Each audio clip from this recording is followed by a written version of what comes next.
what it is that makes humans so great is that we're just so much smarter than every other animal. That's not what it is. It's that we are really good social learners. Chimps, despite their problem-solving ability, are really bad at learning from other people. It's so ironic. We like to say monkey see, monkey do, but it's not. Monkeys can't see and do. Top leaders, meaningful conversation, actionable advice, bulldoze complacency, ignite inspiration, create impact. Produced by Southwestern family of companies. This is the Action Catalyst.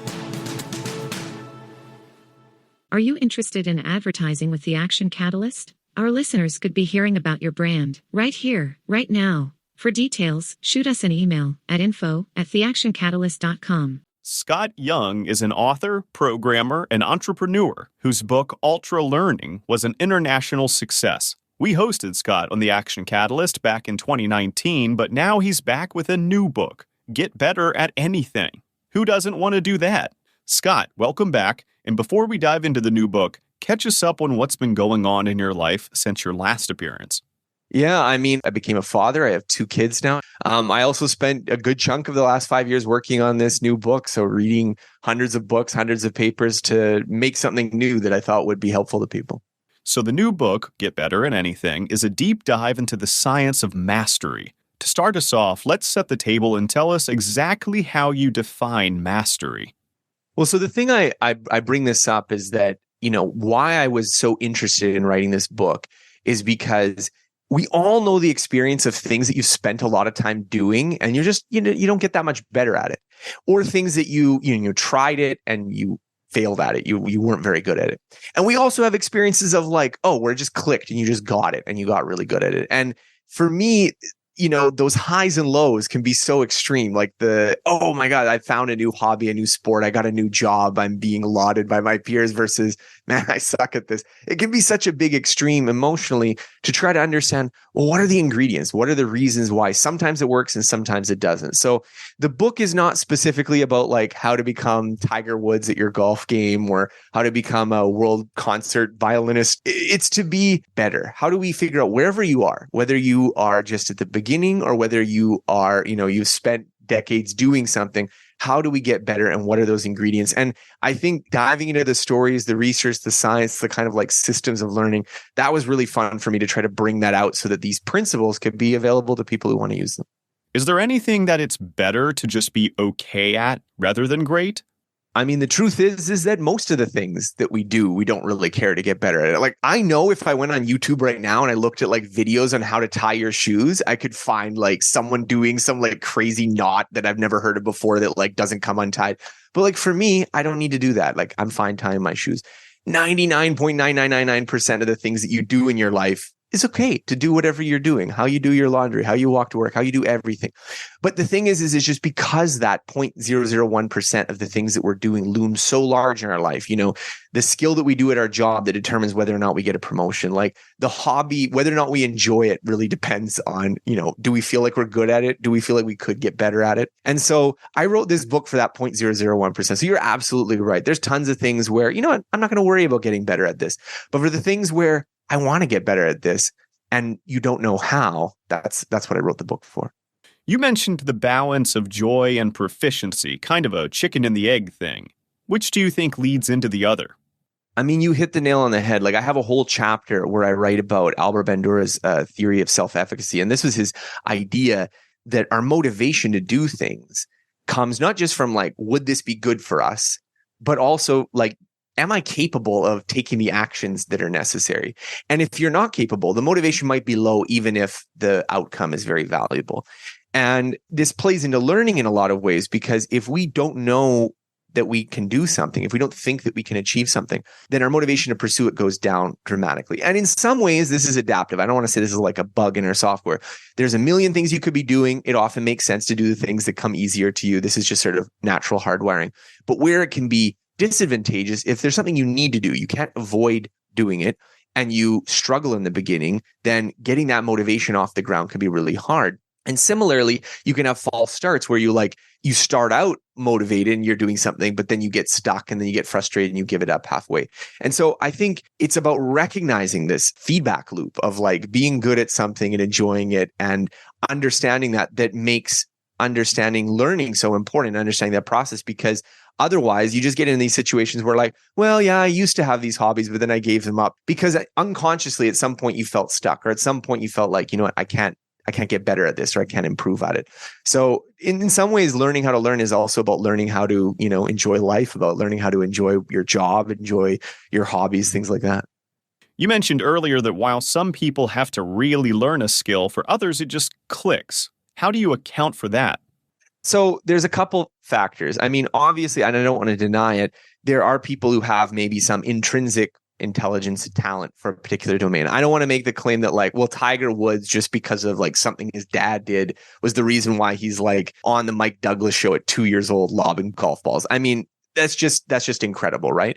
And people tend to fixate on talent, but I kind of don't like talent, not because, it's inconvenient for my book, but just because it's sort of a residual concept. It's sort of just like, well, this is the stuff we can't explain, so therefore it's talent, right? And one of the things that we've learned from psychology is the importance of background knowledge and background experience. So I know there's this study that I really like that was talking about reading ability, and they were looking at people reading sort of a description of a baseball game. And what they found is that the amount that people learned from this context depended way more on whether they knew about baseball than whether they were good readers. So I think what happens is that sometimes you maybe have a little bit of ability, you have some extra ability, and you gain some proficiency in a skill. And maybe the environment also works out so that like, maybe you're not doing that great at it in the beginning, but because let's say you're a kid or because of the environment you're in, you're not getting punished, you develop some of this proficiency. Then you move to a different environment and you're stacked up against people who either have tons of proficiency or who've never taken it before. And depending on where you're put in that group, you can feel like, oh, I have a lot of aptitude for this. And so you keep going on and you get better at it, and other people don't. My favorite story about this is I had a friend, is a woman who got a master's in civil engineering. So this is like, she's doing like advanced calculus and this kind of stuff. And she told me with a straight face, you know what, I did this intro programming class and I wasn't smart enough to do it. And it was like, how could you say that? Well, the reason she said that is because the other kids in the class were populated with people who like picked up programming in high school. So she's going in there with 0, they're going there with 10, and she just feels like, oh, I can't do this. And so again, to me, I think like going back to principles, going back to what are the factors that motivate learning? They don't transform you as a golfer into Tiger Woods, but they give you a map. They give you a way to make progress. And making progress, I think, ultimately is what it's about. In the book, you list out 3 main steps in the roadmap to learning. Could you share those with us? Yeah, so the book is organized around these 3 sections, these 3 big ideas that influence learning. The first is C. This is the idea that actually most of what we know how to do comes from other people. So things that make it easier to learn from other people will accelerate our progress. Things that make it harder to learn from other people will slow our progress. And you can see this across many domains. Like, the example I used to open the book is as Tetris proficiency, whereas like the game was super popular and people are obsessed with it. But actually, if you look at their scores and their rankings, they're not actually that good. The kids, the like 13-year-old kids who play Tetris today who are like obsessed with the game are much better. And the reason why, because the internet created the ability to like every single technique and strategy is now learnable and accessible and instant. You can watch replays of the best players playing the game. Whereas before it was just like, your big brother's friend who could be like, oh yeah, you got to do this or something to get good at the game. And I mean, Tetris is a bit of a trivial example, but the principle is universal. This ability to learn from others, and whether or not it's easy or not makes a huge difference.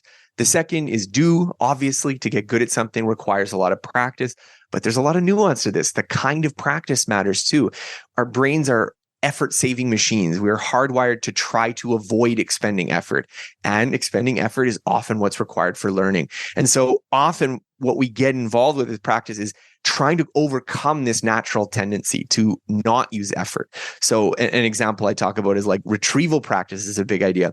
This is the idea that we remember things better when we try to remember them than when we see them right in front of us. So if you already have encountered some information and you try to recall it, that active effort is going to make you remember it more, because it's as if the brain's saying, oh, well, the paper with the answers is in front of me, so I don't actually need to store this in my head. And so this do component, I break this down into 4 like maxims that are covering some of these ideas, but fine tuning the practice is super important. And then the last one, of course, is getting feedback, corrections for our actions, not just a teacher saying, do this, right? Just do this way, but also just interacting with the situation we're having. Like realistic practice is so important for gaining proficiency and something that's often missing when we're starting out learning skills. Are those 3 weighted at all, or is there a resistance to one over the others? I could see potential resistance to feedback, for example. So I guess it depends on the feedback we're talking about too, because in some ways, like if you are skiing down a mountain, the most important feedback is the one coming from the hill through your feet. Like if you didn't have that, you couldn't learn to ski. So I take feedback in this kind of broader sense than just like, the teacher's red pen. But the thing I would say about that is that these 3 ingredients, it's like if you're making a cake, you need like flour, sugar, and like an egg or something. And if you're missing one, it's not going to taste good. And so I think part of the problem is recognizing when one of these elements is deficient. And it's going to really depend on your situation. We were talking about Tetris, this sort of being able to see other players was the major breakthrough. Players playing the game, they got tons of practice. When you play the game, whether you win or lose, you get quick, immediate feedback. That wasn't the problem. The problem was that techniques, which were rather subtle, which were not obvious and took a while to develop, someone could develop it, but then it would stay with that person. It wouldn't get transmitted. And this is true in many domains that we struggle to learn because the best practices, the way to do it, are stuck inside the heads of experts and we have difficulty getting it out. But for other skills, it's not like that. Like if you want to learn, I don't know, if you want to learn basic math or something like that, there are like thousands of books and like every single thing giving you how to do it. The difficulty is often getting practice, getting feedback, figuring out, well, what are the concepts that I have that are mistaken, getting the right level of practice. That's the difficulty. So in my mind, I kind of present the book not so much of it's more like, if you had a recipe and you're like, oh, this is what's missing or this is what is happening. And it's going to vary for person to person, but laying out all the ingredients is very important. I was really grateful to be able to tie in Joseph Henrich. He's a Harvard anthropologist and economist, his work on cultural evolution. And he makes the argument kind of somewhat provocatively that like there is some experimental evidence that shows that some of the great apes, like chimps and orangutans, when you compare them to small children, and admittedly, we're not talking about adults, partly because just all adults are encultured and socialized, so it's impossible to remove that. But when you're dealing with very young children, they actually do better than those children at some kinds of raw problem-solving tasks. I mean, one of my favorite demonstrations is he showed this video. It's a chimp doing some kind of memory task. There's the numbers 1 to 10 on a grid, and they like blink on, and then they disappear immediately. And it's like incredible. The chimp knows to like go like 1 in order of all these 10, and it just goes like click, click, click, click, click, click, click, click, click, and it gets it right. Like it's practiced, but at the same time, I mean, this is a chimp. This is not even a person, and is doing it so well. And he uses these examples to sort of challenge the idea that like what it is that makes humans so great is that we're just so much smarter than every other animal. And he argues that's not what it is. It's that we are really good social learners. Chimps, despite their problem-solving ability, are really bad at learning from other people. And so I love this because it's so ironic. We like to say monkey see, monkey do, but it's not. It's because monkeys can't see and do. It's because they can't do that really it makes a massive gulf in our proficiency. If we didn't have all our accumulated culture, if we didn't have this imitative ability to like learn from the examples of other people, I mean, people are really inept. Like he gives his stories of just like, explorers getting lost in unfamiliar lands and just doing things that to the native inhabitants, it just seems so stupid because of this. And so I think, this is our real human strength, and how we're able to tweak that makes a big difference. And these principles don't just apply to hard skills. You say they work in the artistic realm as well, and were even on display in the Renaissance. Part of the problem with talking about the scientific research is that a lot of the cognitive psychology is really grounded in like math and this kind of stuff. So like a lot of the original research is done with this, and it's just like, I can't do another chapter that has math. And so this was a little bit my own kind of dovetailing, because you see a lot of the same themes in different subjects. And so one of the themes in mathematics research was this kind of tension between showing people how to do it and letting them solve the problems themselves. And I found John Sweller's work to be really instructive here, is that he's kind of created this edifice of research called cognitive load theory, which tries to explain when it's more beneficial to solve a problem yourself and when it's more beneficial to see a demonstration. And he kind of proposes somewhat counterintuitively that it is possible to solve problems without learning how to solve them. It's possible to do something to solve the problem and not infer like, well, this is the procedure for solving problems of this type. And his theory there is that part of the issue is that when you're solving a problem, it's very mentally demanding. And that mental bandwidth is devoted to solving the problem and not recognizing what the pattern is for solving it. And there is something analogous here in artistic training, because during the Renaissance, Leonardo da Vinci, Botticelli, Michelangelo, Titian, all these like great painters worked under an apprenticeship system. And this wasn't like some kind of design that like, oh, this is the right way to teach. It was just because this was an artisanal class of people who were like, they weren't seen as artists. They were seen as like laborers, right? And Leonardo was actually one of the first people to sort of change this perception. But the idea was that you'd go to this studio and they'd get you like, okay, we're going to show you how to paint leaves. And then you're going to paint leaves and you're going to work on that. Now you're going to paint this face. You're going to work on this. And this idea of this like progression from simple elements, copying someone and then working on it. And then as you get better and better, you're like developing your own ability and you're developing these sort of more sophisticated creative talents. This very much mirrors a lot of John Sweller's work with mathematics and learning. And I also think it's very interesting that in a similar way, in artistic movements have kind of, the pendulum swings back and forth, but for a long time, there was a swing away from this. There was this idea of like, teaching kids how to draw perspective, teaching them these basic principles, getting them to go through drills, getting them to work with like black and white before color, all these ideas that were really foundational, not only to the Renaissance, but the whole academy system that produced just like fantastic artists, was kind of seen as like, this is dated. We want people to be creative and use their creativity and just get them to use ideas. And in some ways that really kind of stunted a lot of artist development. You have experts, you have people who had a lot of proficiency that managed to persevere nonetheless. But I thought that was very fascinating that these principles that, are in such wildly different domains still apply. And the other thing too, which creates a tension, and I just had a conversation with someone else about this, but as you get better in a skill, the problem solving becomes more important because you are able to kind of decompose the skill into different chunks in your mind so that you can do it with less bandwidth. So just to use an example, like think about the first time you drove a car, like how much you had to think about all the little things you had to do. And now, you can listen to a podcast. Maybe you're listening to this one right now about driving a car and you've just missed your turnoff or whatever because it's so obvious to you. And this tendency for skills to be extremely effortful to go to almost automatic is universal across skills. But what it means is that what works best for learning is also going to change depending on where you're at. In the beginning, seeing examples are important because solving the problem is so taxing that you might not realize, oh, all the problems are solved this way, because you're just kind of like, fidgeting with things to try to figure them out. And so that's why the examples and instructions are so beneficial at that stage. But as you get later on and those things and you have them kind of in the back of your head, then the practice, the problem solving works on the other end. Like we were talking about this retrieval, like if you have the pattern in memory and you can recall it, it strengthens that memory more, it adapts it more to that situation. And so this tension often comes up because when you have someone teaching a class, when you have someone telling you, well, what's the right way to learn something? They're usually an expert. They're usually on that end where like they benefit more from experimentation, from practice, from problem solving, from like increasing the difficulty.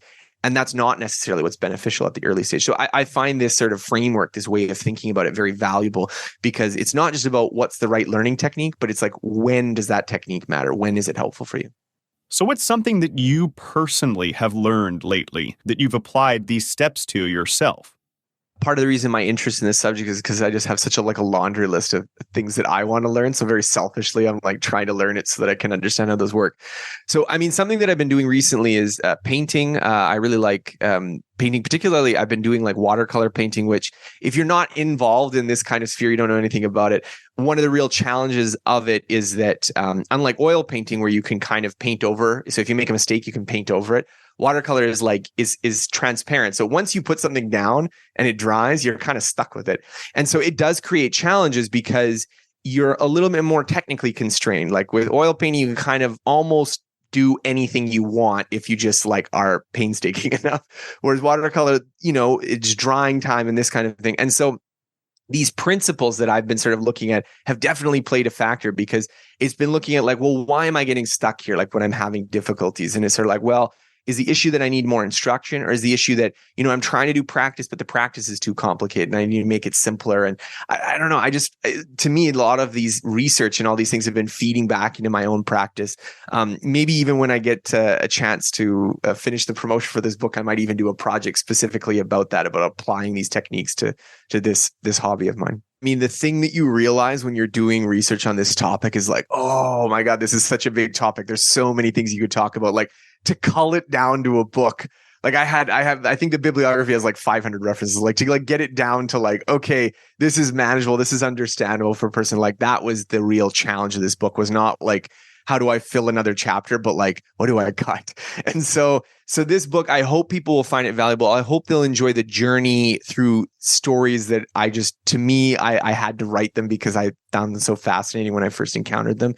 And really just, even if they just enjoy the ride, maybe it'll give them some tips for how they can improve at a skill they care about. So, I mean, the book is available, Amazon, Audible, wherever you get your books. And they can also come check out my website at scotthyoung.com if they want to read some of my essays or find out more about the understanding the art and science of learning. Scott, thanks for joining us today.